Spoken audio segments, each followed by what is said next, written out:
Are you saying a creationist cannot be a scientist, and a scientist cannot be a creationist? Is that your stand? What about gill slits on the embryo being promoted now for 150 years after it was proven wrong?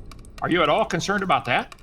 Why are you just concerned about picking on creation and their evidence? We're not asking for ours to be taught in the school system. You guys want to demand that we all pay for your religion to be taught. I think you should be concerned about the faulty evidence you guys use. You've already started with the idea there is no God designing all this.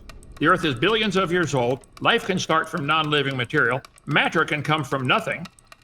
You've already started with all kinds of premises. And you believe, by faith, that animals can somehow produce something other than their kind. This is the geologic column, the Bible for the atheist right here, okay? If you think nobody made that, you're welcome to believe that, but don't call it science. That's a religious belief that something this complex can happen by chance. Let me guess, we finally got him converted. No? Well, I'm studying Zen Buddhism. Does that count? Counts for something to somebody somewhere, but not to me. Okay. Kent, there's the creationist claim that there was human shoe prints found in a slab with trilobite fossils. Mm-hmm. And you've heard this claim, of course, right? I think many have been found, not just one, but go ahead. Okay. Well, the one in particular was found in 1968 in Utah. And the trouble with it is that the so-called sandal print is just a mechanical weathering feature called spalling. And it's well explained by it's well explained by erosion. And so, that's evidence given by creationists that humans lived with ancient creatures. And the other one that's been debunked is the Paluxy. You can go ahead. Yeah, sure. One at a time. Okay. I don't think that's correct that it's been debunked, but if it is, that's only one, and that still doesn't prove the trilobites lived millions of years ago. You called it ancient creatures. Trilobites are very complex. If this is one of the first creatures to evolve, you got a problem, because this thing wasn't is one way of the first creatures. Okay, when did trilobites live?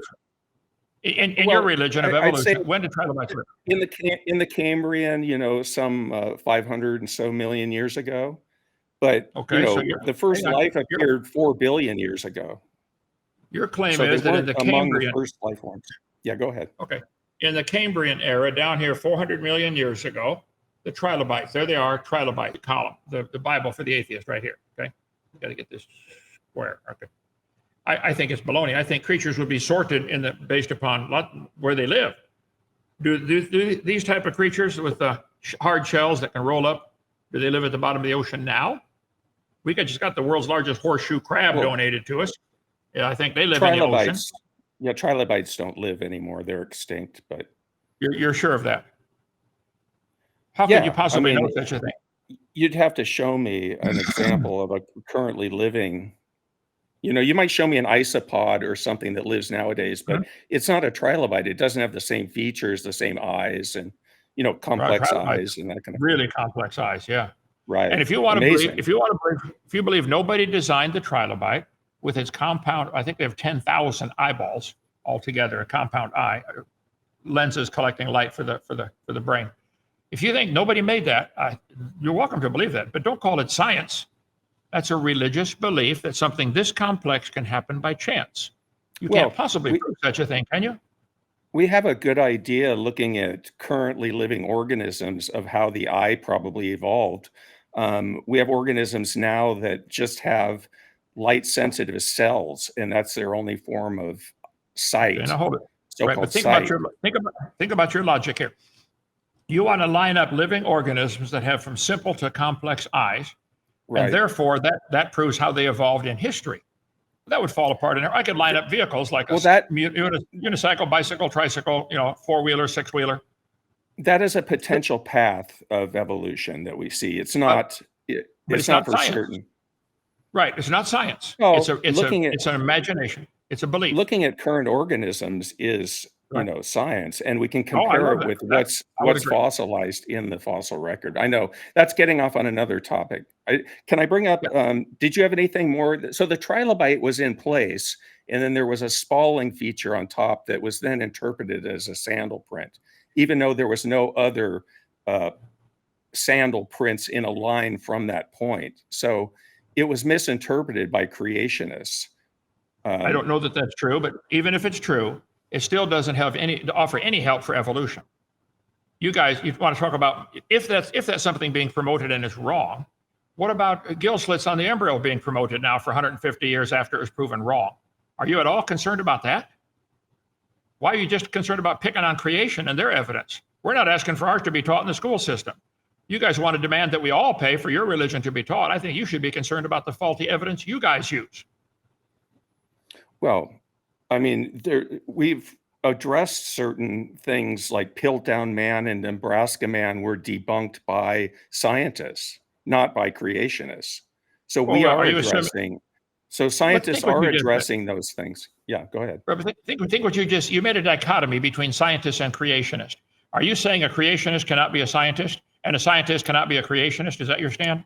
It depends on the study of science, I would say. So I wouldn't say that a creationist could be a paleontologist, for example, or a biologist or a geneticist. Now, they're not allowed to be. Are you the one that decides who? They could be, but they're starting with a faulty premise based on the Bible. So they're already starting with their conclusion and working backwards. You are starting with a faulty premise. You're starting with the premise that life can start from non-living material and animals can produce something other than their own kind as offspring. But the theory of evolution started as a bottom-up collecting of evidence, observations, testing to build a hypothesis and a theory. It wasn't starting with a conclusion like you have from the Bible and then trying to fit evidence to it. Does that make sense? Was indeed. You've already started with the idea there is no God designing all this. The earth is billions of years old. Life can start from non-living material. Matter can come from nothing. You've already started with all kinds of premises. And you believe by faith that animals can somehow produce something other than their kind. A bacteria, slowly over billions of generations, where nobody could see it, way in the past, turned into a whale. I think there's quite a few differences between a bacteria and a whale. Why would you call that science? Do you believe this chart should be in our public school textbooks? It is, by the way. Do you think, get on the other side, I'm breaking my neck here. Do you think this is legitimate science? That chart is highly simplistic. So I would say teach kids the truth and show them the actual phylogenetic trees that have been prepared. Okay. The real phylogenetic tree would say there are probably that's a cartoon you're showing there so that people can easily understand it. There are about 20 different kinds of whales. I think we might be able to trace them back to a common ancestor called a whale. Why would you have a line from a whale over to a turtle and let's see, a kangaroo and a ladybug? Well, we know the fossil ancestors of whales were more land dwelling and possibly freshwater dwelling, like Pakicetus. And we know genetically that the whales are related most closely to the hippo. One at a time now. You don't know any such thing. You believe that, you teach that, you've been taught that. You don't know that the whales done related genetic studies. They've done the genetic studies on it. Well, here's where you're missing the whole boat. Let's say a whale and a hippo have 92% similarity in their genetic structure. In your mind, that's proof they're related.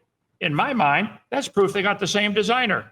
God wrote the code. That's one piece of evidence. That's one piece of evidence. See, you guys get a whole bunch of these faulty pieces of evidence and think you've got a case when every piece of evidence falls apart under inspection. You don't know that a whale and a hippo are related. I mean, I called about the the trilobites with the sandal prints and also the Paluxy tracks that creationists put forward. Quite a few human and dinosaur footprints. But listen, we don't. They're not human footprints, though. They're metatarsal dinosaur prints where, the only surviving part of the print is, it might look like a footprint, but there's other features in that same formation that show that they're not human footprints. They're not even shaped like footprints. So, listen, ICR and AIG don't accept those lines of evidence. Well, that's a good thing I don't work for them. Because I do. I've been there. I've seen them. They're legitimate. And I appreciate your zeal to defend your religion. There's no question. It's like arguing with a Muslim. They have great zeal to defend their religion, okay? Doesn't mean they're right. They're just zealous, that's all. And you are. We don't need to find human and dinosaur I put footprints together a together. pretty good argument, though, you have to admit. Yeah. Well, what if some dinosaurs are still alive? Doesn't matter if you find the footprints. Did you know? Well, they are. They're called avian dinosaurs. They're birds. Birds. Here we They go. are alive. You're a bird brain if you believe that. Okay. But But listen, if you're talking about like large dinosaurs, we have no evidence that they still exist on the planet. I mean, I think you there's point plenty. to Mokolembembe or in the Congo, and that's just folklore. There's no evidence that that's an actual organism. It's just somebody made up a mythological creature, like every culture has made up mythological creatures. This is folklore right here. Okay. There's no evidence of any animal ever producing babies other than their kind. Why do we have lines drawn between humans and all the different animals connecting them? There's no evidence for that. Every doctor in the world will tell you humans have baby humans. Our guineas just had some chicks hatch out. Guess what? I took a picture. They're guineas. No, that's cool. Yeah, I mean, we have a couple lines of evidence. We have a couple lines of evidence there, Kent. We have what's called the molecular clock. And so that they can do genetic studies on organisms that currently live.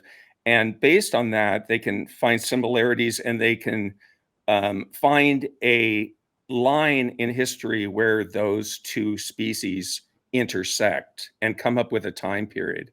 And it's amazing how close that time period matches the fossil record in radiometric dating. It's really close match. Now we got 4 different subjects on the table here, okay? Okay, we'll talk about whatever you want to talk about. Go ahead. Well, the radiometric dating, I think, is it's obvious it's based on several assumptions, which I've gone over 100 times here. If you wish to believe in that, that's true. What about all the evidences I gave that the Earth cannot be billions of years old? The moon is leaving. The Earth is slowing down. The oceans are getting saltier. The mountains are eroding into the sea. The deltas the biggest delta in the world, at the rate the river's bringing mud out, could have formed in less than 5,000 years. Why isn't the ocean full of mud? Why isn't Niagara Falls eroded clear back to the Atlantic Ocean by now? I go through all this on video number 1. Why don't you guys address that? I know you and I have talked about each. You and I have talked about each of those topics in some detail in the past. You have your own YouTube channel? Yes. Well, good.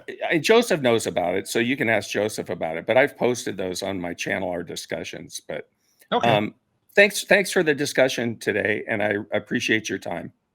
All right. Thank you. Appreciate it.